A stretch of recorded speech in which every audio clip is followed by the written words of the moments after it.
you know, look, I did a series in the '60s, the Big Valley Western, and then the '70s was 6 Mil, '80s was Fall Guy, and I've done about 7 total. But there comes to a point in life where you really want to pick and choose some nice, fun roles. He was the biggest action star on television, built to look unstoppable on screen. Off-screen, one simple favor destroyed his whole world, and he kept the full truth inside for decades. At 87, Lee Majors is finally looking back on the marriage that seemed perfect to everyone watching from the outside, and revealing why, after all these years, there is still one woman he could never get out of his heart. The Fateful Request. Back in the day, Lee Majors was one of the biggest stars on television, and everybody loved him. People knew him as the $6 Million Man, but behind the fame, his personal life was even more wild than his show. For years, folks watched his famous marriage with Farrah Fawcett, wondering how two huge stars managed to make things work under all that pressure. Well, the real truth about what happened between them starts with a simple mistake that changed their lives forever. In the year 1979, Lee was spending long, exhausting days working on a movie set in the cold city of Toronto. The demanding production schedule kept him busy from morning until late at night, leaving little time for anything else. He disliked being away from home for weeks at a time and often counted the days until he could return. Meanwhile, Farrah remained in Los Angeles, where her career continued to soar and her popularity grew with each passing day. Despite her success, Lee worried that she felt lonely without him by her side. Wanting to make sure she always had someone dependable to lean on, he hoped she would have a trustworthy friend to talk to while he remained up north, focused on completing his latest film project. So, Lee made a quick phone call to one of his very best friends in Hollywood, the actor Ryan O'Neal. The two guys had been close pals for a long time, hanging out together and sharing plenty of good times. Lee asked Ryan if he would do him a personal favor and check in on Farrah while he was out of town. He suggested that Ryan could take her out for a nice dinner or just keep her company so she would not feel so isolated. Ryan said yes right away and agreed to look after his friend's wife until Lee got back home. You see, Lee truly believed he was doing something kind for the woman he loved and never thought for a second that his favor would backfire so badly. But as soon as Ryan and Farrah started spending time together in Los Angeles, sparks flew between them almost instantly. What was supposed to be a simple, friendly dinner quickly turned into something way deeper, and the news spread across Hollywood like wildfire. Lee was still working hard up in Canada, completely unaware that his simple request had just set off a major chain reaction that would change his marital life completely. The Boy from Wyandotte. Before we get into all the juicy details of how his marriage collapsed, let's rewind to a time before Lee Majors ever stepped foot in Hollywood. Back then, he was just a little boy named Harvey Lee Yeary from a small industrial town called Wyandotte in Michigan. Sadly, he started experiencing tragedy too early, having lost his dad months before he was even born. Then, when Lee was only 18 months old, another sudden tragedy struck his family when a drunk driver hit and killed his mother. Suddenly, before he was even 2 years old, little Lee was left all alone in the world as an orphan. Luckily, his loving Aunt Mildred and Uncle Harvey stepped up to take care of him. They brought him down to their home in Middlesboro, Kentucky, and raised him as if he were their very own son. They showered him with plenty of warmth and affection, but they decided to keep the terrible truth about his biological parents hidden away from him. Lee grew up believing that the two people who tucked him in at night were his real mother and father. But all that changed when Lee turned into a teenager. One random afternoon, while poking around all by himself in the dark attic of his family house, he stumbled across a dusty old cardboard box. Inside that box, he found a stack of yellowed newspaper clippings from years past. As he read through those old pages, he was so shocked to see the old headlines describing the tragic deaths of his real parents and realized for the first time that his life was built on a huge secret. Most teenagers would have completely lost their cool after finding out something so terrible, but Lee made a strong choice right then and there. He decided he would spend the rest of his life making his aunt and uncle super proud and ensuring that they never regretted opening up their home to him. He threw all his energy straight into sports, working as hard as he could to build a bright future for himself on the football field. But just as his big high school sports dreams started taking off, another unexpected bump in the road threatened to wipe out everything he had worked so hard to achieve. Broken dreams and Hollywood breakthrough. Lee took that newly found athletic fire straight to college, where he played football at Indiana University before moving over to Eastern Kentucky University. He was playing his heart out, hoping to catch the eye of pro sports scouts. But during his very first game at Eastern Kentucky, a terrifying pileup on the field caused him to fall. Lee stayed down on the grass, unable to move his lower body because of the severe injury to his spine. The injury paralyzed him from the waist down for 2 whole weeks, and doctors warned him that he might never walk normally again. And yes, that kind of news would break most young men. But Lee refused to stay down in that hospital bed. Through pure willpower, he learned to stand up again, though he had to wear a heavy back brace for almost a year. Since pro sports were completely out of the picture now, Lee turned his focus toward acting. Around that same time, he married his college sweetheart, Kathy Robinson, in the year 1961, and they welcomed a baby boy named Lee Majors Jr. a year later. With a young family to support, Lee packed up his bags and moved out to Los Angeles to chase his big Hollywood dreams. He worked long, exhausting hours as a city park recreation director during the day, took acting classes at night, and rushed to open audition calls. The constant financial pressure and distance took a heavy toll on his young marriage, and Kathy eventually took their son back home to Kentucky. The couple officially divorced in 1964, leaving Lee alone in California, broke, but more determined than ever to make something of himself. Fortunately, he got his big break later that same year when he walked into an audition for a new TV Western called The Big Valley. Over 400 hungry young actors tried out for the role of Heath Barkley, including another unknown guy named Burt Reynolds. Lee beat out every single one of them to land the co-starring role alongside legendary Hollywood icon Barbara Stanwyck. Barbara took the young actor right under her wing and constantly gave him great advice that helped him in his career. She told him to always show up on time, know his lines, hit his mark, and keep his mouth shut. Lee followed those simple rules like a sacred code, and The Big Valley turned him into a rising television star overnight. 13 Yellow Roses.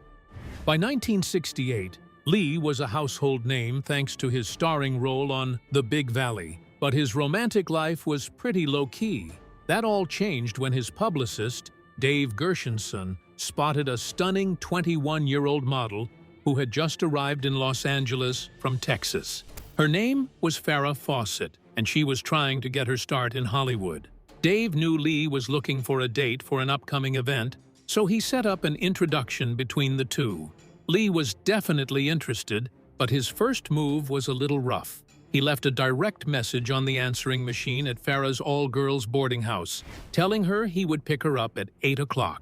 Farrah thought he was pretty arrogant at first, asking herself who this guy thought he was, but she agreed to go out with him anyway. Their first date turned into a complete mess almost right away. They sat in an awkward silence inside a local club because both of them felt super nervous. Farrah, who did not drink alcohol back then, ordered a scotch and coke to look sophisticated, but the drink made her terribly sick in the restroom. Lee sat at the table for a long time, worrying that she was just pretending to be sick because she hated his company. He decided he was not going to give up on her that easily. The very next morning, Lee sent a huge bouquet of 13 yellow roses straight to her doorstep, which was an acknowledgement to the old song, The Yellow Rose of Texas, and the home state she had just left behind. Farrah was so touched by the thoughtful gesture that her heart completely melted, and she realized he was actually a sweet Southern guy underneath his Hollywood image. The two of them clicked right away after that and bonded over their shared Southern roots and love for sports. They became an inseparable couple overnight, stepping out together at every major event in town. The Bionic Explosion. After 5 wonderful years together, Lee and Farrah decided to take the next big step in their relationship. On July 28, 1973, after 5 years together, they officially tied the knot in an intimate ceremony at the famous Hotel Bel Air. Farrah was so devoted to her new husband back then that she loved cooking his favorite meals and keeping their home running smoothly, even taking his last name. Later that exact same year, Lee landed the role that would define his entire acting career forever. He was cast as Colonel Steve Austin in a brand new television show called The $6 Million Man. The show told the thrilling story of a former astronaut who suffered a near-fatal crash, only to be rebuilt by the government with high-tech bionic limbs that gave him superhuman strength, speed, and sight.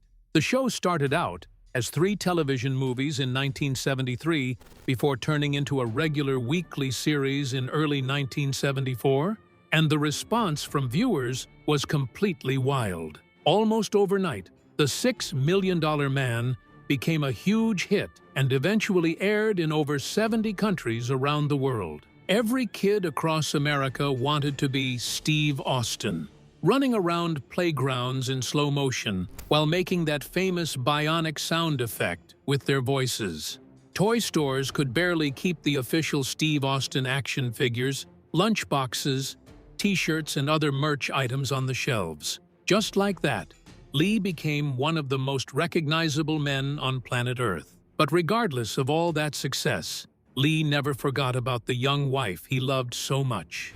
Farrah was still struggling to get her acting career off the ground, mostly appearing in minor commercial roles. Lee used his huge star power to help open big doors for her in the entertainment business. He pushed casting managers to hire her, getting her guest roles on his own popular legal drama series, Owen Marshall, Counselor at Law, as well as several guest appearances right alongside him on The $6 Million Man. Lee was her biggest fan and supporter, and he constantly encouraged her talent and pushed her to chase her dreams.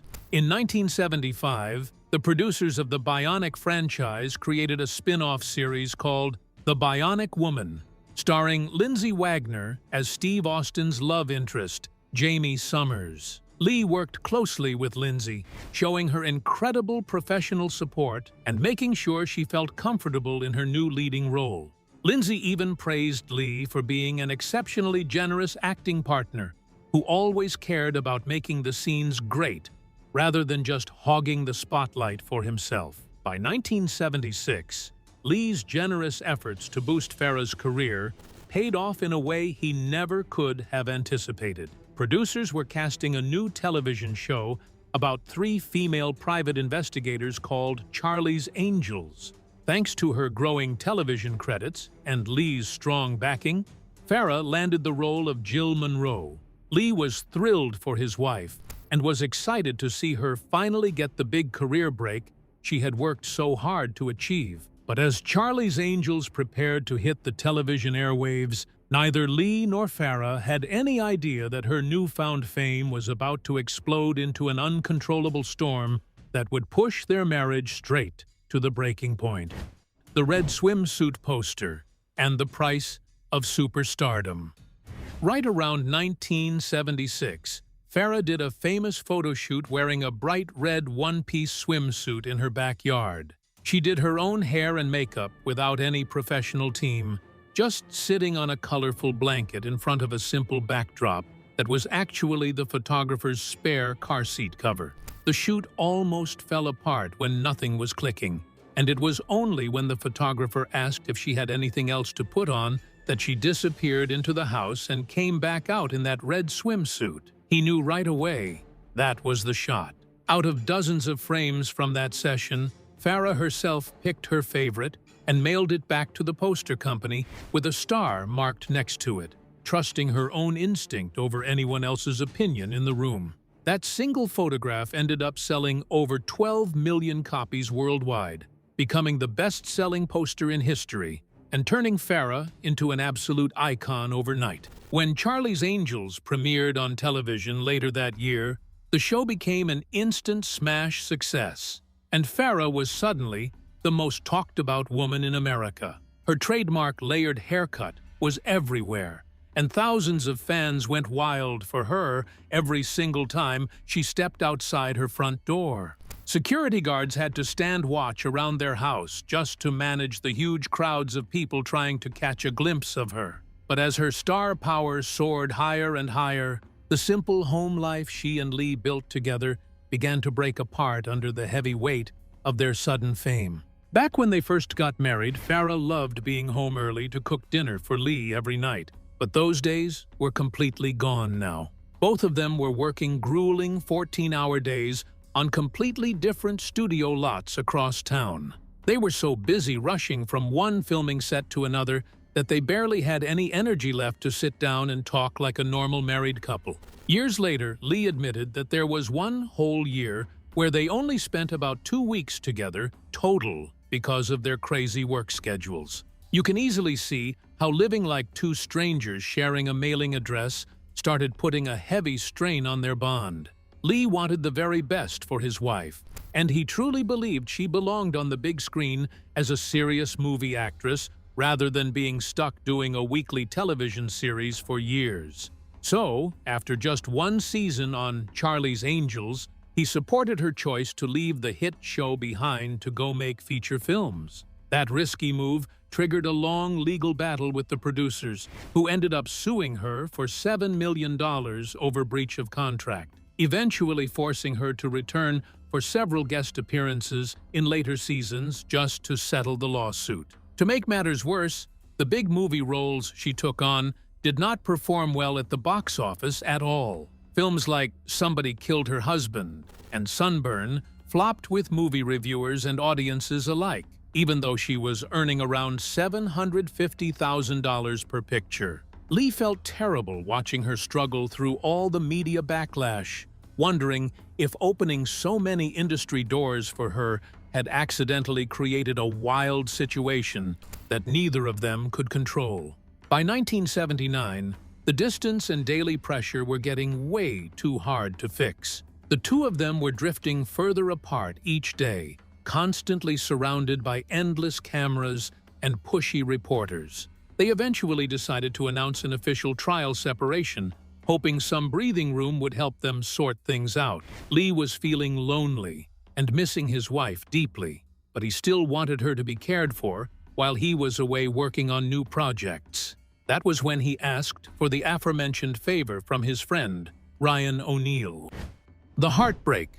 That small favor Lee asked of Ryan O'Neal back in Toronto turned out to be the ultimate turning point in his life. As soon as Ryan started taking Farrah out around Los Angeles, their initial dinners quickly turned into a full-blown romantic connection. Ryan admitted in his own book that he held off calling her at first because he knew it felt wrong to step near his old friend's wife.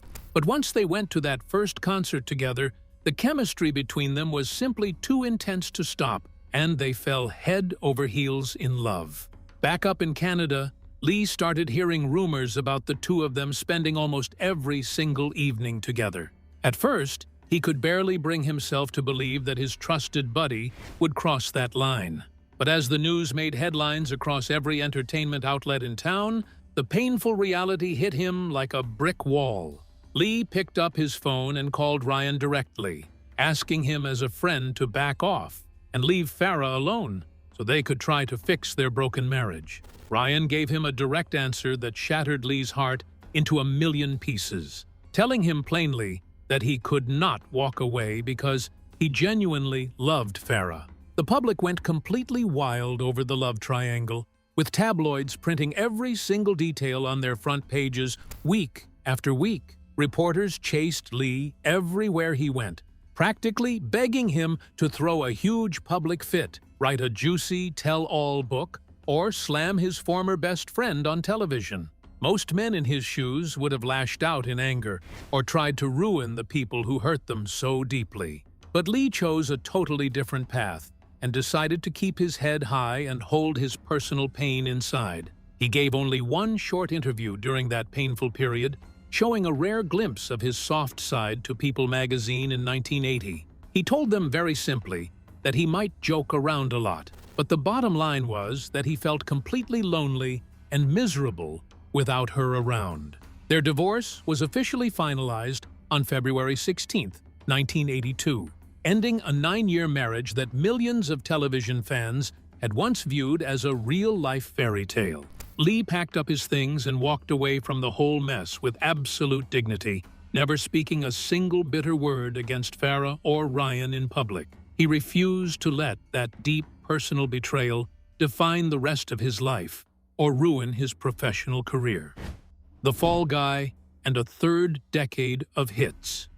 Instead of letting heartbreak slow him down, Lee poured every bit of his energy right back into his craft. In the fall of 1981, he launched a brand new television series called The Fall Guy, in which he played the lead role of Colt Seavers, a Hollywood stuntman who worked as a bounty hunter on the side to make extra cash. The show was an instant smash hit, packed with wild action scenes and plenty of laughs. Lee was not just the star of the show, but also an executive producer. One of the coolest parts of the whole series was the theme song titled The Unknown Stuntman.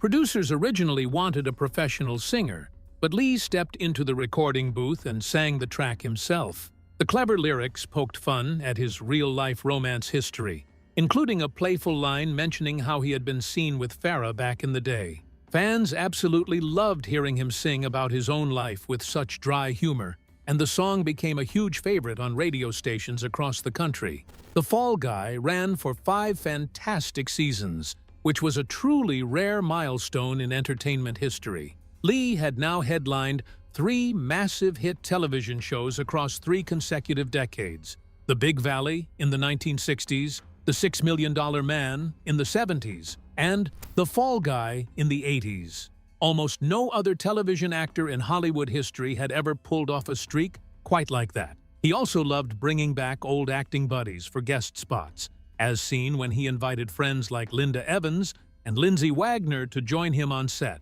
Outside of work, Lee was rebuilding his personal life away from the non-stop media circus. In 1988, 6 years after his divorce from Farrah was finalized, he married model Karen Velez. The couple bought a lovely home in Florida and stepped back from the intense Hollywood crowd to focus on raising a family together. They welcomed 3 wonderful children into their lives, including a daughter named Nikki, followed by twin sons named Dane and Trey. Lee threw himself into being a present, loving father in a bid to make up for all the busy years when non-stop filming schedules kept him away from home. Though his marriage to Karen ended in an amicable divorce in 1994, after 6 years together, they remained dedicated to co-parenting their 3 kids with mutual respect. By the time he reached his late 50s, Lee was living a much more peaceful life and only took on select acting parts while enjoying his privacy. The final reconnection. As the years rolled on, Lee eventually found the kind of solid, lasting love that had eluded him for so long. Back in January of 1995, he met a bright young model named Faith Cross at the Super Bowl in Miami. And even though there was a 36-year age difference between them, the two hit it off right away and started dating. On November 1st, 2002, they made things official by getting married in a small, gorgeous ceremony overlooking the ocean in Positano, Italy. They settled down together in Houston, Texas, far away from the relentless pressure of the West Coast celebrity scene. Lee often joked with reporters that reaching more than 20 years of marriage with Faith was a personal record in Hollywood, and friends constantly noted how happy and grounded he seemed by her side. But life was not without its sudden health scares. In May of 2003, just a few months after returning from their honeymoon, doctors discovered severe blockages in Lee's arteries, which forced him to undergo emergency heart bypass surgery at 64 years old. True to form, He faced the tough medical challenge with steady courage and recovered smoothly, and got right back to enjoying his quiet life with Faith. Through all those peaceful years in Texas, Lee kept his feelings about Farrah tucked away in his heart, even as decades of total silence grew between them. That all changed in the late 2000s when news broke that Farrah was fighting a very serious battle against cancer. Lee watched her brave fight for her health from afar, hurting for the woman he had once shared his life with. In February of 2009, on the exact day Farrah turned 62 years old, Lee decided it was finally time to break their long silence. He picked up his telephone, dialed her number, and wished his former wife a very happy birthday. Farrah answered the call, and what was meant to be a quick greeting turned into a deep 40-minute conversation. After nearly 30 years without talking, the old tension simply melted away. They laughed together over old memories from their youth, talked openly about her ongoing cancer treatments, and even got a little emotional as they caught up on everything life had thrown at them. Close friends later shared that having that long phone chat gave both of them a wonderful sense of peace and closure that they had been missing for decades. Sadly, that sweet birthday phone call turned out to be their very last chance to connect. Just 4 months later, on June 25, 2009, Farrah passed away at 62 years old. While the entertainment world mourned the loss of a television legend, reporters naturally turned to Lee for a reaction. Rather than making a big spectacle out of his grief, Lee released a short, heartfelt message to honor her memory, stating simply that she was an angel on earth and now she was an angel forever. It was a beautiful, dignified tribute to a woman he had loved with all his heart, bringing their incredible, complicated story to a loving close. The true meaning of dignity. Today, at 87 years old, Lee Majors still stands tall as a total legend of classic television. He continues to travel around to big fan events all across the country, greeting thousands of devoted viewers. When fans step up to his table, they find a kind and humble gentleman who is always happy to sign autographs and chat about the good old days. In the year 2024, he even made a special surprise cameo in the big screen remake of The Fall Guy, alongside actor Ryan Gosling, which just showed everyone that he still possesses that same trademark charm after 6 long decades in show business. Looking back across his incredible journey, it is clear that Lee faced way more than his fair share of deep heartache and sudden setbacks. He lost both of his biological parents before he was even 2 years old, suffered a terrible spinal injury that crushed his college sports career, and went through a very public divorce from the most famous television star on the planet. Yet, despite having every reason to hold a grudge or lash out at the people who let him down, he chose to carry himself with absolute grace at every single turn. But amidst everything, one thing is very clear. Even though Lee has led a pretty wonderful and wholesome life, it is quite obvious that Farrah Fawcett was the one woman he could never truly forget. Don't you think? Or was their story always destined to end in heartbreak, no matter what path they chose? Leave your answers in the comments below. Don't forget to like the video and subscribe to the channel. Thank you for watching, and if you enjoy this video, please click on the next one on your screen.